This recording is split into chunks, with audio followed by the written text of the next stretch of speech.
building your own happiness on someone else's misery is impossible. My name is Tyler Clinton, and this is my story. I'm not related to the former president, though his actions during his presidency often come to mind. I never imagined questioning why my wife chose to break her vows while wanting to stay married. Here I am, on my back porch on a cool May evening, waiting for my soon-to-be ex-wife, who was served divorce papers at her job, to come home. I'm unsure how she'll react, but I think she might have lost her mind. I found out about her cheating 3 weeks ago on April 28th. We chose the back porch because it's private. We live on a 2-acre lot, so the neighbors won't hear any yelling. A private detective is parked nearby for our safety in case things get heated. Lindsey is smart and beautiful. We met in graduate school in Chicago. I was pursuing an MBA in medicine and public health, and she was studying to become a nurse anesthetist. She worked in the neonatal unit for 2 years, dealing with long hours and emotional strain. As a nurse anesthetist, she worked more regular hours with better pay and less trauma. However, she often got bored and sought new experiences. We were enjoying a concert, and she was already planning for the next weekend. Anything new fascinated her, whether it was a new app, friend, or restaurant. We discussed this early in our relationship, and I was fine with her seeking new experiences. But I was a traditionalist about marriage. I believed that even in a long-term relationship, you could find new things if you put your heart into it. She never gave me a reason to doubt her agreement with this. Because of her restless nature, I insisted on a prenuptial agreement. She felt it was an insult to her character. "This is insulting," she said. "Do you think I would ever cheat on you?" "I don't think you will," I replied. "But it protects both of us." Reluctantly, she signed. The agreement split our accumulated wealth 50-50 unless infidelity caused the breakup, in which case it was 80-20. After signing, we rarely thought about it until recently. After getting married, we moved from Chicago to Des Moines, Iowa. It offered a low cost of living, a strong economy, a vibrant downtown, and great healthcare career opportunities. The winters are cold, but the other seasons are mild, and even summer evenings are pleasant. Des Moines is also known for its delicious sweet corn, and as the birthplace of Pinterest creator, Ben Silberman. Over 8 years, we had jobs we loved, a beautiful home, wonderful friends, and what I thought was a solid marriage. We fought occasionally, like any couple. I insisted on squeezing toothpaste from the bottom while she didn't care. She preferred the kitchen clean every night, while I loaded the dishwasher over a few days. Despite these minor disagreements, we enjoyed long walks, conversations on the porch, and quick trips to favorite spots. We were honest about our likes and dislikes, or so I thought. At 34, we were considering having kids soon. You might wonder if I'm bad in bed, if Lynn is stunning and pursued by many, or if we considered an open marriage. Did I miss warning signs? Maybe I cheated and she's getting revenge? Is her lover irresistible? Is she changing our financial situation? Let me explain everything. First, Lynn seems genuinely happy with our life together. "I've never been called the best," I said, "but I've worked hard and never heard any complaints." Second, she's very pretty, with a quick wit and a strong mind. She's Irish-Italian, blonde brunette, and 5'8". Third, I don't recall any warning signs. Maybe I should have been more attentive to her fascination with new things. Fourth, I've never been unfaithful. Fifth, her lover is handsome, but not exceptionally so. He's about my height, 6'1", and build 180 pounds, trim but not ripped, with blonde hair and blue eyes. Sixth, he's only 28, a medical student who's been in the OR for 2 months. He'll make money someday, but she already earns $100K, and I make twice that. The lure of money, cars, or luxury homes doesn't make sense since he won't make serious money for another decade. So how did we get here? Let me explain what happened over the last 3 weeks. It was the last week of April, and I was at a medical administrators conference in Kansas City. I was supposed to stay 4 days, but left early because the final day's workshops didn't interest me. It had been a good week. I met 3 others from my region, and we formed a small team, enjoyed camaraderie, networked, and laughed over beers. On the 3rd day, I decided to head home early the next morning. The drive was under 3 hours, so I skipped flying and drove. Interstate 35 is quiet with less traffic. On the way, I listened to Dan Carlin's Hardcore History podcast about World War I. Kansas City has a great WWI museum, and Carlin's info was helpful for my tour before the seminar. I hit the road at 5 in the morning, expecting to wake my wife around 8. When I arrived home, Lynn's car wasn't in the driveway. She drives a 2018 Honda Accord, which she only garages when it rains, and it hadn't rained in a week. Puzzled, I entered the house. She wasn't home, the bed was made, and there were no leftovers in the fridge, which was unusual. I called Lynn, but it went to voicemail. We both have Glimpse, a tracking app, so I checked her location and saw her phone was near the airport. We live in northeast Des Moines, and the airport is on the southwest side. I was getting nervous. I called her again 15 minutes later. She answered, and that's when my world started to fall apart. "Hey, babe," she said sleepily. "Why are you calling so early on my day off?" "Sorry, Lynn," I replied, keeping calm. "I miss you and had some time before my morning seminar. Just wanted to hear your voice." I could tell from the background noise she wasn't in our bed. "It's okay, Ty. I'm always happy to talk to my favorite husband. It looks like you're still in bed, so I won't keep you up. Just wanted to say I love you, and I'll be home by dinner tomorrow night unless you want me to skip my last day and rush home." "That would be great, but I have errands and dinner with Kim and Sally tonight. We planned it weeks ago, so I can't cancel." These were her coworkers. She didn't hint that she wasn't at home, so I had to think quickly. "Okay, babe. Before you hang up, can you check the top drawer of my nightstand for the pen you gave me for my birthday? I don't have it, and I'm afraid I lost it." "Ty, I really want to go back to sleep. Can I check it and call you back before lunch?" Wrong answer. Usually she'd say, "I'll check, but I won't be happy if it's not there and you lost my gift." My heart pounded, but I stayed composed. "Sure, Lynn. Just don't forget to check. Sorry for waking you." "Thanks, babe. I'll call you later. Love you." I couldn't bring myself to say I love you too. I hung up, got in my car, and drove to the airport, hoping for a miracle but expecting the worst. The drive should take 40 minutes, but I made it in 30, lucky not to be pulled over. Every time I checked the app, her phone hadn't moved. If she checked and saw I was close, we'd have a huge fight. But I guess she was too distracted by her new experience to notice. The GPS led me to the Hampton Inn near the DSM airport. I parked far from the entrance, but then realized Lynn might recognize my car, so I moved to the Quality Inn next door. I found a spot where I could watch the Hamptons' front door but not be seen. I had no plan and fought back tears. Was she really cheating on me? Why? Had she thrown away 8 years of what I thought was a strong relationship? If it was just a night to pamper herself, she'd go to the Marriott downtown. None of this made sense. I agonized for an hour. Then Lynn appeared with Justin Banks. They held hands and kissed as they left. "Damn," I muttered. The young medical student was with my wife. I snapped a few pictures on my phone as they kissed passionately and got into his car.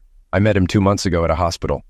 He struck me as an idiot trying to prove he was the alpha male with a firm handshake.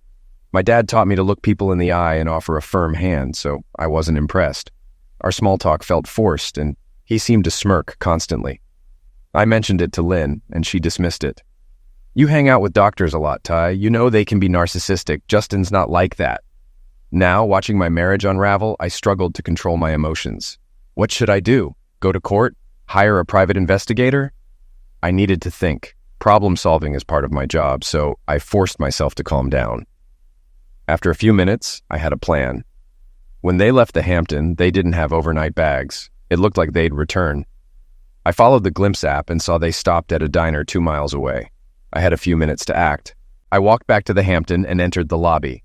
A middle-aged woman at the front desk smiled as I approached. "Good morning, how can I help you?" Her name tag said Beth, and I noticed she was wearing a wedding ring. "Hi, Beth. I'm Tyler. I need your help." "Nice to meet you, Tyler. I'll help if I can. Do you have a reservation?" "No, Beth," I replied quietly. "Did you see the couple that left about 15 minutes ago? A brunette woman and a younger blonde man?" Her expression turned serious. "Yes, I noticed them. What's the problem?" "The woman is my wife, and the young man works with her. I believe they're cheating on me." "Oh, sir, I don't know how I can help," she said, looking confused. "Beth, I need to look in their room. I'm not asking for a key. Someone from housekeeping can let me in and make sure I don't stay long. I see your ring and know you understand how a spouse might feel." Beth thought for a moment. "You seem honest. The couple did seem odd, but it's not my business. Could you give me the woman's name?" She registered with her credit card. "Her name is Lindsey Clinton. She likely used an American Express Gold card." Beth confirmed the Amex number and called out to Thomas, a porter. "Thomas, I'm stepping away for 5 minutes. You're in charge." Thomas looked like he'd just been put in charge of the White House. "Yes, ma'am." Beth winked at me, and we rode the elevator to the 3rd floor in silence. We stopped in front of room 319. Beth held the keycard to the reader and opened the door. Inside, clothes were scattered. Men's shirt, khakis, loafers, and a belt on one side, and a light beige blouse and dark blue skirt on the other. I took pictures and videos, narrating as I went. I'm in room 319 of the Des Moines Airport Marriott. It's 5 to 10 a.m. on Thursday, April 28, 2022. This room was booked by my wife, Lindsey Clinton, using her American Express Gold Card number 551-733-918-4520. Last night, she checked in with Justin Banks, a medical student from her hospital. Based on the condition and smell of the room, they spent the night together. I saw them leave the Hampton 15 minutes ago, kissing and holding hands. I have 2 pictures to prove it. I quickly checked the bathroom but found nothing significant. Before leaving, I grabbed a couple of items for potential DNA testing. As Beth and I entered the elevator, I started to break down, tears streaming down my face. Beth, with her hand on my shoulder, said, "I'm sorry, Mr. Clinton." We stepped into the lobby and I reached for my wallet. "Don't even think about it, son," she said firmly. I smiled, thanked her, and said, "If you see them, please don't mention I was here." She winked and replied, "I've never seen you or heard of you." With my plan at an end, I needed a new strategy. I knew rushing into a divorce could be risky despite the prenup. Fortunately, I wasn't expected home until late Friday, giving me time to think. I drove 30 miles southeast to Winterset and stopped at Rudy's restaurant. Sitting in a booth, I saw a quote from John Wayne's movie, The Shootist, on the wall. It read, "I won't be wronged, I won't be insulted, I won't be laid a hand on." This made me chuckle. Damn right, Pilgrim. The waitress rolled her eyes and asked, "So, young man, would you like a snack?" I ordered coffee and a big breakfast, which lifted my spirits. While eating, I read articles about cheating spouses. Experts say it's rarely a one-time thing. Women who cheat usually do so repeatedly. I realized this had likely been ongoing. I started making a list: hire a private investigator for proof, get solid legal advice, and get tested for STDs. I had about 36 hours to act. I finished my breakfast and left a $50 tip on a $16 meal. At least one person in Des Moines would have a good day. Before leaving, I texted Lynn. Found my pen at the bottom of my satchel. She replied, "Lucky for you." I was tempted to respond harshly, but simply replied, "Uh-huh." 2 hours later, I was at the office of Templeton, Sharp, and Schaefer. I had met Templeton before at a charity event and knew he practiced family law. He returned my call and listened to my story. "I'm sorry to hear that, Mr. Clinton." "Thank you, Mr. Templeton. Please, call me Tyler." "Fine, Tyler. I'm Edward, but call me Ed." "Thank you, sir." "Tyler, legally, your situation is challenging. The lack of children helps, but without fault, you may need counseling or mediation to prove the marriage is broken. If the prenup is solid, you might avoid financial loss, but that's uncertain. I'll refer you to my partner, Eli Sharp. He's the best in divorce cases. I'll have Diane set it up." An hour later, I met Eli Sharp. He was small, about 5'10" and 130 pounds, but had a determined presence. An avid swimmer with several records, he brought that same tenacity to his law practice. He listened carefully, asked a few questions, and suggested initial strategies. "Are they staying at the Hampton today?" "I don't know." "Don't worry, I can find out." He called his assistant. "Diane, get Molly to check if Lindsey Clinton has booked room 319 at the Hampton in D.C. by tomorrow morning. I need a full report by noon tomorrow." He hung up. Molly Baker is the best PI around. She worked in Chicago for 18 years before moving here. If they're there today, we'll know by tomorrow. He advised me to get tested for STDs and worried about the time it would take. I assured him I could expedite the tests through my contacts. I called Dr. Stan Rosen to arrange a visit. Eli also set me up with a forensic accountant from their firm. The next morning, Eli gave me a list of documents to gather, including our prenup. Finally, he said, "If your wife comes home tonight, you can't confront her. We need to establish the facts first, which will take a couple of weeks. Infidelity might not help in court, but won't hurt. Be polite, stay healthy, and avoid conflict." "So punching Justin with a baseball bat is off limits?"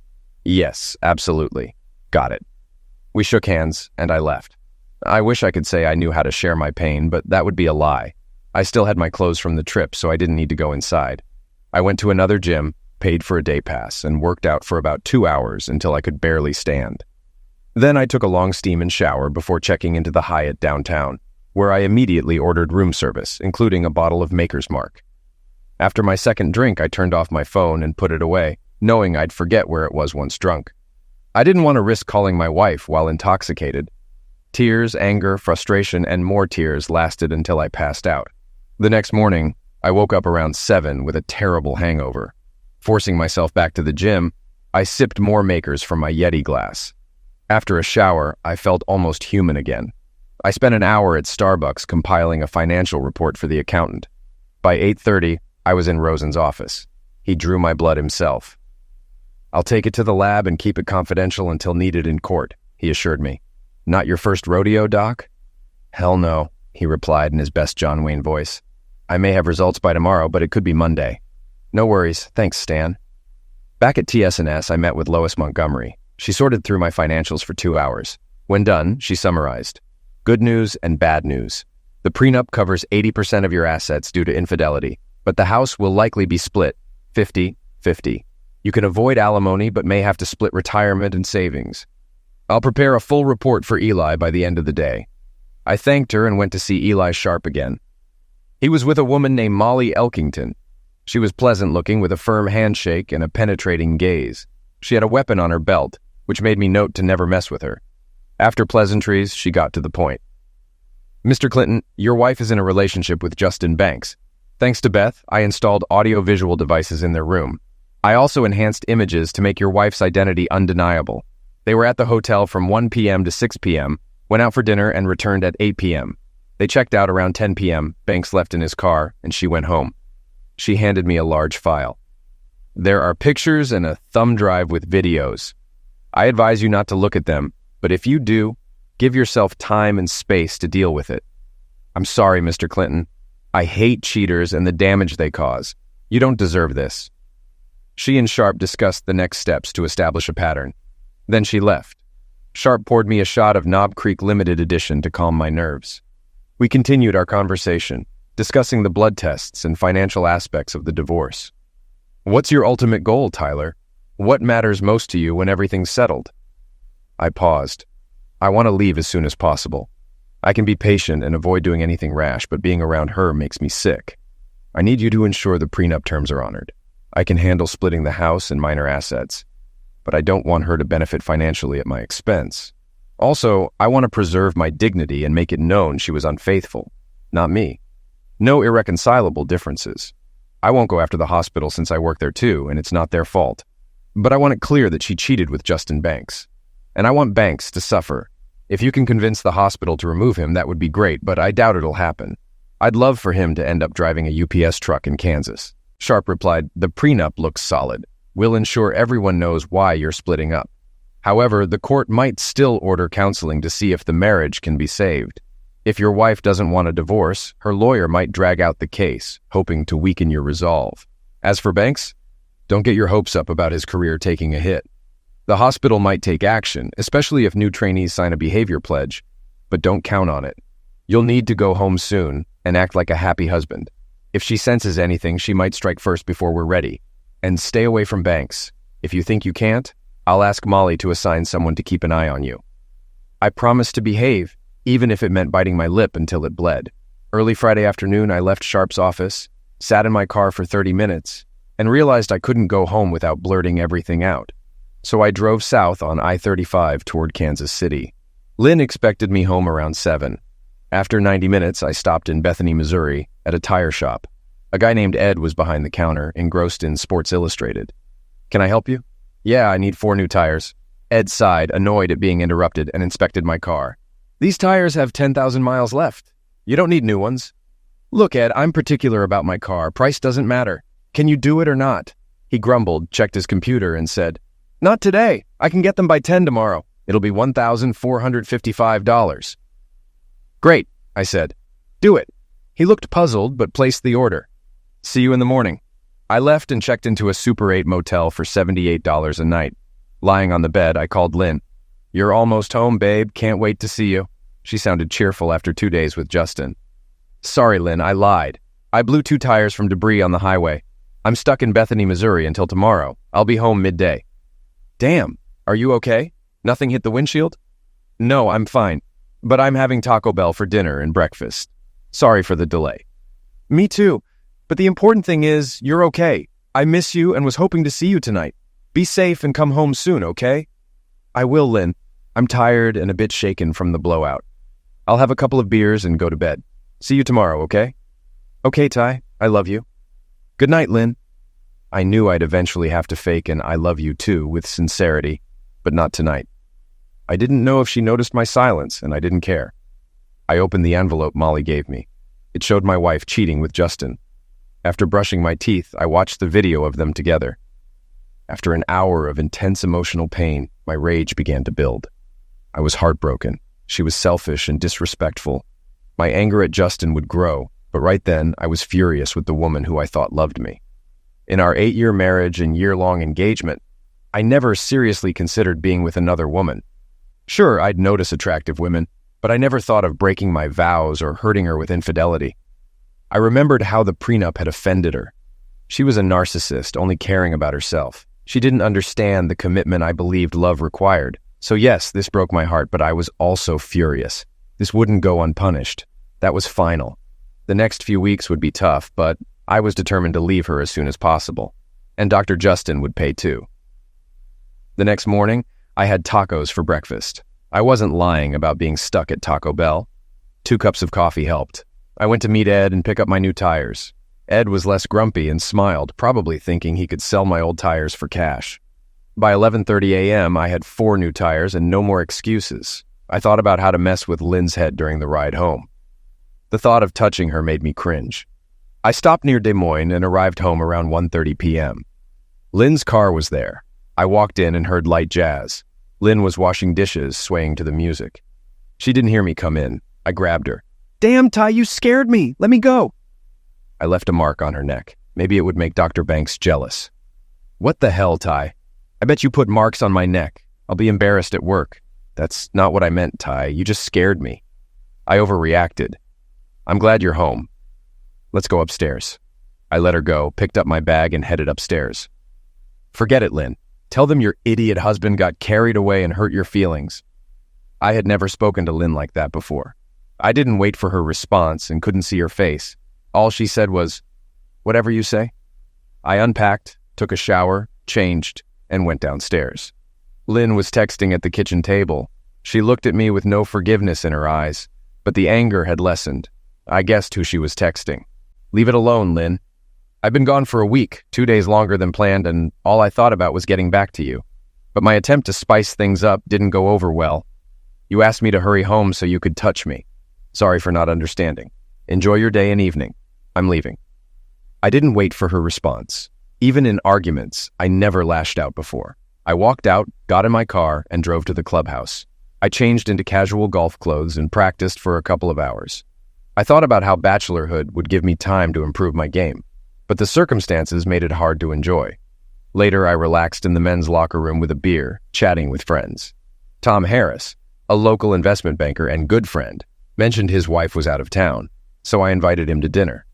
We went to the Mulberry Stith Tavern and had bourbon and burgers while watching the Cardinals-Mets game. It felt like a bit of normalcy, for which I was grateful. We left around 7 p.m., and I saw 6 texts from Lynn, sent every 30 minutes starting an hour after I left. "Ty, I'm sorry. Please come home so we can talk. Where are you? Come home. Stop ignoring me. I know you're seeing these messages. Go home now." "What?" "Okay, but don't say I didn't ask you to come home. I'm not the one acting like a stubborn idiot." I thought, "You're just the lying, cheating strumpet." I didn't reply and went to see a movie called Firestar about a girl who could set things on fire with her mind. I wished I could take her to Justin. The movie ended just before 10, and I headed home. Lynn's car was gone, probably because she was with her lover. I went back to the club for a couple of drinks, returning home around 11:30. Lynn was back, sitting in our bed. "Thanks for leaving and not answering my texts. Where did you go?" she demanded. "Club, dinner with Tom Harris, movie, back to the club since you weren't here, then home again. And you?" "Nowhere in particular." "Have you been with anyone?" "Not really. Met a friend at Grounds for Celebration coffee shop." "Who?" "Does it matter?"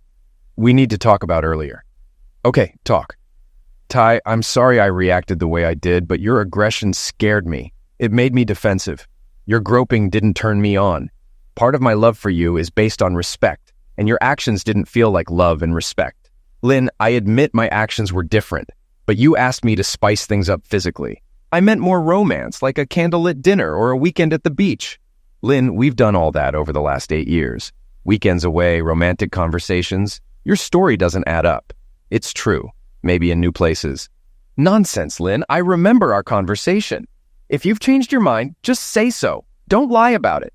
Ty, why are you being so literal? I may have said it, but how could you interpret it as bend me over the counter or leave a bruise on my neck? Lynn, do you remember what you were wearing during that conversation? What? No. Why does it matter? It's important because it's relevant. I had just showered after working in the yard and came out of the bedroom. We didn't stop for at least an hour. How do I go from that to a romantic weekend holding hands? Ask 10 husbands about this story and 9 will agree with me. If not, I'll buy you any car you want. That's ridiculous, Ty. No, it's not. When you dress up and ask your husband to spice things up, you're not in the mood for romance. You're trying to make me the bad guy. Ty, this isn't helping. Why don't we just drop it and you come to bed and hold me? Sorry, Lynn. If you don't like that behavior, fine, I won't do it again. But don't act like it's my fault. You care more about people seeing a hickey than my feelings. I'm not interested in staying so you can assume I was wrong. Good night, Lynn. I turned and headed for the guest bedroom. Ty, come back. I'm not done talking to you. Damn it. I ignored her, assuming my plan was working. I doubted she realized I knew she was cheating. Sunday was cold between us. We avoided each other. I spent the morning at the club and the afternoon in the yard. I went to bed before she did. I'm not sleeping in the same bed until you apologize, Ty. I don't mind.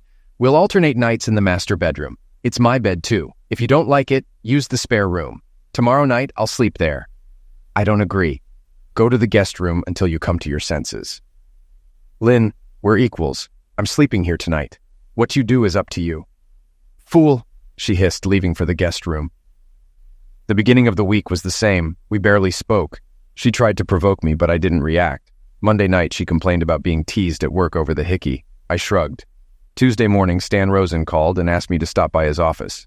Bad news first. You have a mild form of chlamydia. Most men don't have symptoms, but with treatment, it will clear up. You'll need to be rechecked in 3 months. Do you know how you contracted it? Yes, Stan, from my wife. I've never slept with anyone else since before we got engaged. I found out last Thursday she's having an affair. She must have contracted it from him. He heard the sadness in my voice. I'm sorry to hear that, Tyler. I thought you had a good marriage. I'll put you on azithromycin. You need to tell Lynn and abstain from physical engaging for a few weeks. That's not a problem, Stan, but I need to talk to a lawyer about sharing this with Lynn. How serious is the infection? It's not deadly, but untreated, it can cause serious health issues, including infertility. Depending on when Lynn contracted it, the risk increases. You don't want to jeopardize her health. You're right, Stan. I can't live with myself if I do that out of spite. But if she hasn't shown symptoms, is it early enough that she doesn't know? Maybe, maybe not. Some women never have symptoms, but the disease can still cause damage. Waiting more than 48 hours would be wrong. We shook hands, and he said he'd take the prescription to a pharmacy I didn't use. I appreciated his discretion. An hour later, I was in Eli Sharp's office explaining everything. He laughed at my FWLH strategy, but warned me not to give myself away. He got serious when he heard about the STD. That changes things, he sighed. Even lawyers can't ignore serious health risks. I laughed at his joke. Doc gave you 48 hours, so act within 24. I'll consult some colleagues, and I expect you here tomorrow morning at 8 o'clock. Lynn didn't get home until 10 that night. Her shift ended at 6, but I didn't ask where she'd been. I was watching TV when she walked in, sighed, and went upstairs without a word. Usually, she'd join me for popcorn and wine. Knowing that would never happen again made me feel an overwhelming loss. I loved her, but I couldn't stay with a cheater. The next morning, I was at TC&C Company's conference room. Sharp, Molly's private investigator, and lawyer Mick Sawyer were there. We don't like the timing, Ty, but it's time to act. The STD changed everything. How do you plan to tell her? I want to keep her off balance. What if I send an anonymous tip to her OB-GYN about her chlamydia? They'd have to inform her, and I could confirm it was me later. It might seem sneaky, but she'd get the medical help she needs. Would it pass in court? Everyone looked skeptical, but waited for Sharp's response. Not perfect, but not terrible. It'll make you look petty, but not criminal. However, any judge will want to know who knew and what they did to stop you. I don't think you should do it. Neither do I, said Molly. I agree with Eli, Mick added, grinning. Eventually, she'll figure out it was you, Sharp warned. She'll know you're aware of her affair. It'll give me a day or two to prepare, I replied. Thank you for the advice. I'm determined. I'll message Dr. Pamela Connors when I leave here. I want to witness it, Molly insisted. I need to verify it happened. We discussed a few more details, then I left. 40 minutes later, Dr. Connors received a message from an unknown source. Dr. Connors, one of your patients, Mrs. Lindsey Clinton, has chlamydia. Please offer her assistance. Thank you. I smashed the phone and later threw it into a pond. No one saw me disregard Iowa's littering laws. Meanwhile, Molly watched as Lynn entered Dr. Connors' office looking disheveled. She came out looking worse, picked up a prescription, and went home. I watched the Cardinals game from the porch. Lynn went upstairs without a word. Later, she came out, freshly scrubbed, and sat next to me with a deep sigh. Ty, why don't we call a truce and go back to how things were? I don't know, Lynn. How do you suggest we do that? Let's just stop arguing and move on. I'm not sure that works for me. Why not, Ty? She seemed genuinely curious, maybe shaken by the STD revelation. I'm willing to forgive and move on, Lynn. I've apologized several times for misinterpreting your spice-it-up comments, but you haven't apologized for anything. It feels like you want to win and make me the loser. I think we're both at fault, but you don't see it that way. Fine, she replied irritably. I'm really sorry about that. So, are we okay now? No, it's not okay. I've known you for almost 10 years, and I can tell when you're not sincere. Your words are right, but your tone isn't. Tell me I'm wrong, Lynn. Explain your part and we can move on. She looked sad for a moment, and I thought she might confess about her affair. But her eyes showed her anger and blame. At that moment, I knew it was over. You're so stubborn, Tyler. I apologized, and you threw it back at me because it wasn't up to your standards. You're the one leading us to a dead end. Lynn, you're not being honest. If you can find one close friend who thinks I'm an arrogant donkey who never apologizes, I'll accept it. She stomped off, angry. I knew the next 2 weeks would be tough. I needed to explore my options. The next morning, I spoke with my boss, Connie Silverton, a fair but tough CEO. I explained my situation, seeking advice for the next 2 weeks until I could serve Lynn with divorce papers. Connie was professional but caring. Tyler, I'm sorry for your situation. My parents divorced when I was 10 and it was horrible. But I need to know you can handle this and continue your good work. I can't promise I'll be completely fine, but I love my job and my colleagues. I won't give up my career because of my personal issues. I'll do my best to stay focused. I trust you, Tyler. There's a hospital CFO conference next week in D.C. I've declined your request to attend in the past due to cost. But this year, I think it's in Unity's best interest for you to go. It runs from Monday to Thursday, and you can stay the weekend with your family if you want. Deal, boss. I'd hug you, but I know you'd probably spank me, and I don't want Mike to misunderstand. She smiled warmly. I'll do the paperwork today. If you make it by next Sunday, I'll buy you a week. Now get out of here and think about our new contract with the nurses' union. I stood up and smiled. Consider it done. If I save 5% on the contract, can we talk about my year-end bonus? Her serious look told me it was time to leave. I just had to get through 3 more days until the conference. After I returned, I'd hopefully only have to wait a few more days in suspense. I focused on my work, even upsetting Jody Meyer, the nurses' union rep, by rejecting their latest offer. I figured she'd feel the pressure over the weekend and maybe be more reasonable next week. On the way home, I called my dad and brother to let them know I'd be in the area that weekend and wanted to see them. Despite the short notice, they promised to make time. I didn't share the bad news with them, but knew they'd be supportive when they found out. My last call was to attorney Eli Sharp. I updated him, and he suggested using this time to gather more evidence of Lynn's infidelity with Molly's help. When I got home, Lynn wasn't there, which was unusual, but nothing had been normal for over a week. It was her second day of vacation, and we had no plans. She could have been with Justin or another guy. The thought that she might have other men crossed my mind. I even considered sending Banks an anonymous tip about her cheating. I decided to go for a run to clear my head. Running 3 to 5 miles a couple of times a week with good hills helped me think. I ran harder today, hoping to exhaust myself enough to sleep. My world was falling apart, and running helped me cope. Lynn's cheating depressed me. 9 days ago, I thought she loved me as much as I loved her. Her betrayal shook me. I wondered how much of it was my fault. Maybe I was too focused on my career. As I ran, more questions swirled in my mind. How would she react? Would she admit what she'd done? Would she ask for forgiveness? I knew I couldn't stay in the marriage after such a deep betrayal. But how would I feel seeing her at the hospital? Would I be angry? Would she stay or leave town? I doubted she'd leave. She'd probably stay and try to prove I was a fool for divorcing her. Realizing I was thinking too much, I pushed harder on my run. By the top of the second hill, I was focused solely on catching my breath. Exhausted, I walked around for 20 minutes to cool down, then took a shower. I put on swim trunks, grabbed a beer, and relaxed in the hot tub. Lynn was still nowhere to be seen. Later, around 11 p.m., I ate dinner, watched 2 episodes of Ted Lasso, and went to bed. Lynn never showed up or contacted me. It was the first time in our marriage we'd been out of touch for over 12 hours. I took melatonin and Motrin to ease my aching body and slept until 7 the next morning. Noticing Lynn's door closed, I realized she had come home late. I had my coffee, ate bagels, showered, and headed to the golf course. The weather was great, and I enjoyed a game with friends and lunch. By 3 p.m., I had no more excuses to stay out and headed home. Lynn and I didn't text or call each other all day, waiting to see who'd blink first. She wasn't home when I arrived, and the cycle repeated. Sunday was the same. I was leaving on a 4 p.m. flight to Washington, D.C.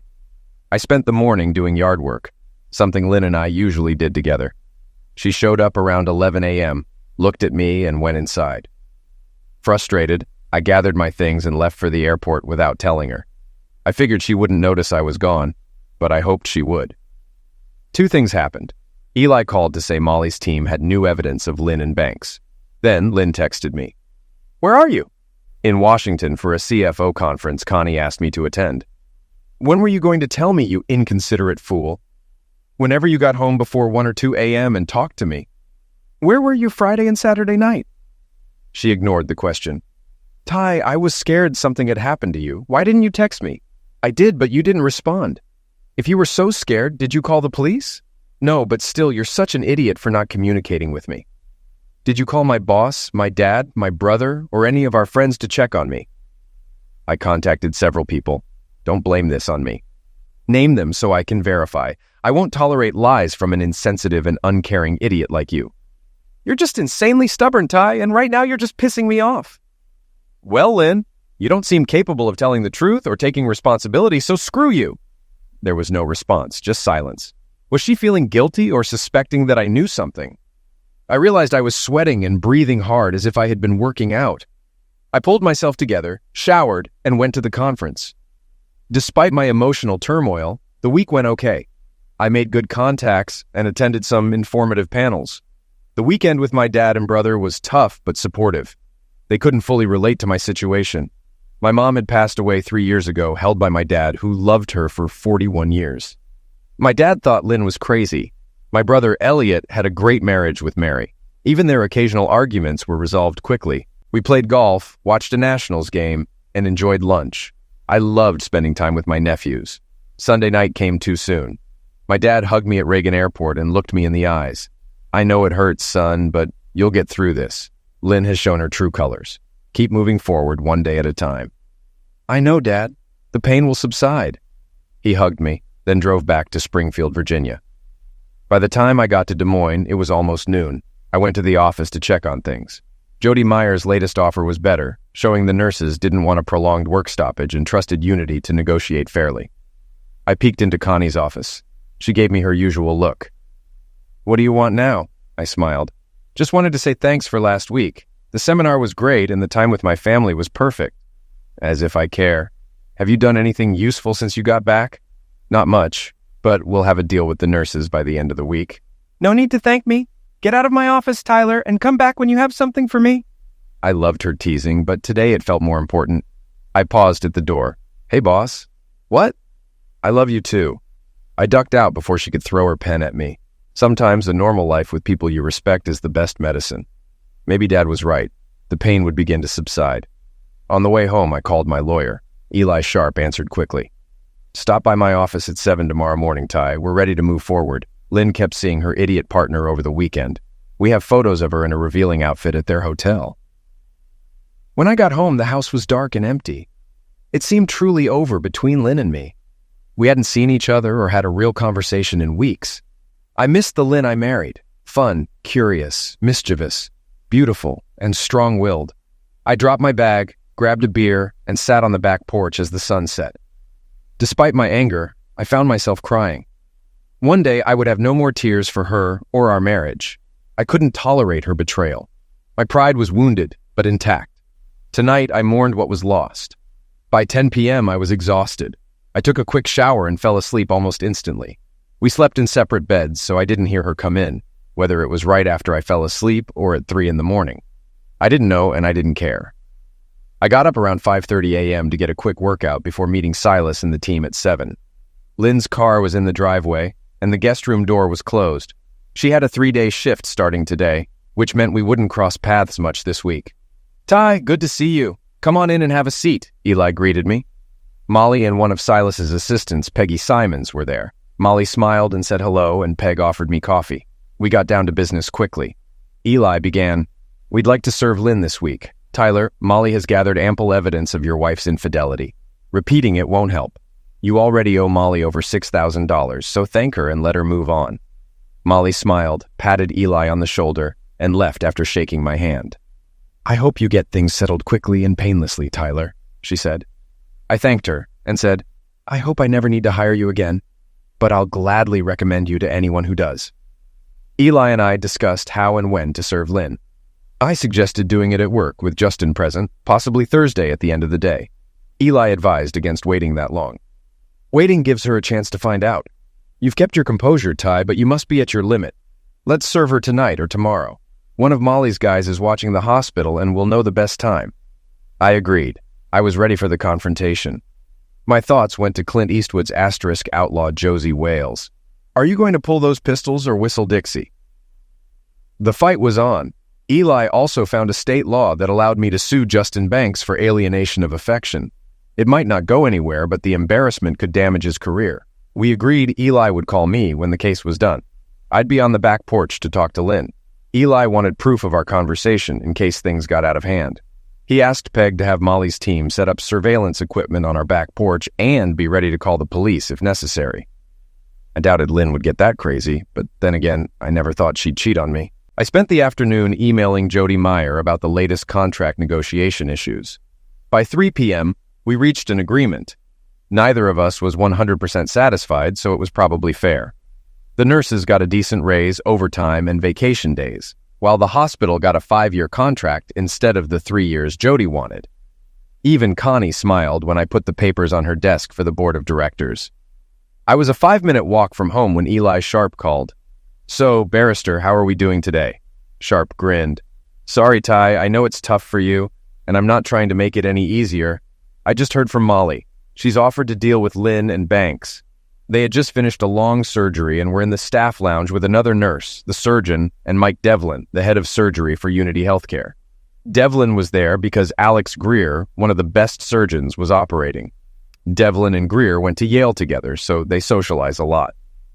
Anyway, Molly walked into the lounge looking like herself, which can be intimidating.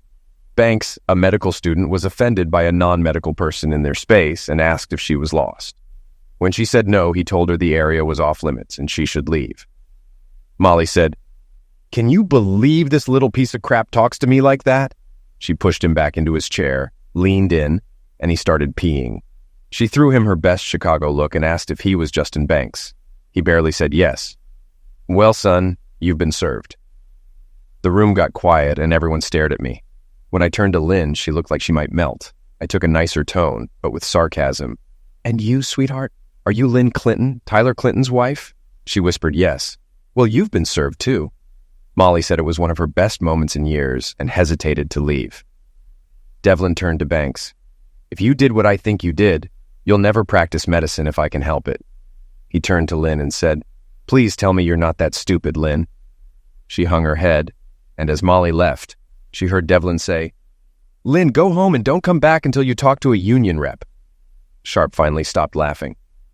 "Tyler, your wife got the summons and is on her way home. Molly's boyfriend is nearby and ready to help. Be prepared, son. This might be one of the worst moments of your life. Be firm, but don't yell. If it gets too much, go for a walk or to another room. You'll get through this. The hardest part is over." We talked more, and I felt Eli wanted to stay and help me prepare for the impending storm. As we were about to finish talking, I heard Lynn's car in the driveway. I thanked Sharp and told him I'd call later for an update. Lynn walked in looking terrible, clearly having cried the whole way home. She looked at me with a mix of sadness and rage. "How long have you known?" she started. 3 miserable weeks, Lynn. "How did you find out?" "Not that it matters, but I came home early from a conference to surprise you." When I got home Friday morning, you weren't here. I checked my Glimpse app and saw you were near the airport. Things went downhill fast from there. That morning when you called me about the penny, you lied to me. You set me up. Well, if anyone knows about lying, it's you, since you've perfected it. But yes, I lied. I wasn't trying to set you up. I was trying to see if my world was falling apart. And it is. She was silent for a moment. I didn't want to ask her anything now that everything was out. I just wanted to deal with it and get away from her. Finally, she continued, I can't believe you made me serve myself at work in front of my coworkers. I was humiliated. Take a number, Lynn. That was just cruelty. Your actions left us no chance to sort things out. Your betrayal is the cruelest thing anyone has ever done to me. I have no desire to build a relationship with you. I'm divorcing you and not looking back. If you think you can treat me like this, and I'll want anything to do with you, you're delusional. She finally sat on the other end of the couch. But Ty, I love you. I never meant to hurt or be cruel to you. Justin was just a fling. I know it was wrong, but we can work through this and grow stronger. Lynn, I'm trying to stay calm, but you ruined our marriage. Any reasonable adult can see that. I've seen pictures and videos of your escapades at the Hampton Inn. You can't expect me to ignore the pain you caused. I can't believe you were spying on me and Justin, Ty. Why didn't you just talk to me? I could have ended it right away. You took it to the extreme, Lynn. I shouldn't have had to spy. There shouldn't have been anything secret between us, especially infidelity. Why would I talk to you? Nothing you say will ever be believable again. The extreme is your infidelity. Look in the mirror and see the truth. I had no idea if she understood any of this. She seemed to be looking for an easy way out, brushing off her betrayal. Every time she spoke, more nonsense followed. Ty, divorce is the last thing we want. We live and work at the same hospital. What will people think? It would be embarrassing if we got divorced. And how humiliating if coworkers and friends hear these details. Come on, baby. You know how bad that would be for both of us. Lynn, I've been living with embarrassment and humiliation since that Friday when I saw you and him leave the Hampton Inn after you lied to me. Divorce will be a relief because the attention will finally be on your betrayal. I'd ask if Banks was your first and only affair, but I won't believe you. Thank God we don't have kids. The thought of raising children with you makes me sick. Why would you want to stay married to someone you don't respect? Ty, what can I say to make you realize that Justin was just an infatuation, an affair with no emotion or love? It was wrong, but I love you and want to be with you. I promise never to look at another man. Well, Lynn, you must be the most delusional person ever. You lied and cheated for months, gave me an STD from your boyfriend, and you expect me to pretend nothing happened. Let me be clear. I will never touch you again. I'll divorce you as soon as possible. Even if I end up destitute, I'd rather live alone than with you. The pain I felt this past month is beyond me. If not for the support of family and friends, I might be lying face down in a ditch right now. You did this to me, Lynn. Your cheating, lies, and callousness almost destroyed me. But I'm still standing, and I intend to move on, keeping you in my rearview mirror. I don't know if she got it, but tears came to her eyes. I'm sorry, Ty, she said before heading upstairs, starting to realize the consequences of her actions. Sorry isn't enough, Lynn, I replied. 6 months later, we were divorced. Neither of us wanted the house, so we sold it and split the equity. Everything else was divided 50-50, except alimony. The judge denied Lynn's request for alimony. When her attorney protested, the judge cut her off. Miss Bannister, your client should be grateful for the 50-50 split. I don't like dishonest people, and she clearly can't be trusted. She gets what the law requires and nothing more. Court is adjourned. My name is Connie Silverton, and I'm Tyler Clinton's supervisor at the hospital. My husband Mike and I were very concerned about Tyler and the suffering he went through because of his wife. The divorce was finalized, but it was a tough process. Tyler wasn't himself for months, dealing with Lynn's molestation and stalling. Fortunately, Eli Sharp helped him through it. Tyler faced financial struggles, but was free in the end. He's very talented, and I knew he would recover. Though it's been 3 years since his divorce, he hasn't started dating yet, but he has good support around him. Apparently, a girl from Cedar Bluffs visiting her Aunt Beth has caught his eye at the hospital. Lynn became an outcast. The married nurses avoided her, and several doctors, both married and single, tried to get her into bed after hearing from Justin Banks how easy she was. 6 months after the divorce, she resigned and moved to Denver, where she started working at a hospital. A year later, we heard she married a young rising surgeon. Some of our crew met her at a seminar, and she claimed to be a better person. Meanwhile, Tyler's reputation was so good that even the snarkiest doctors respected him. Banks, on the other hand, finished his residency with mediocre recommendations and ended up at a regional hospital in Frankfort, Kentucky, earning far less. He married a Southern girl, and they've been happily married for 3 years now. Last night, my husband Mike took Tyler out to dinner, which was unusual but not unheard of. After dinner, Mike asked us to join him in the living room. He took on his old military pose and said, "Tyler and Connie, what we see tonight is for us only. It will be destroyed and never mentioned again." I nodded, and Tyler agreed.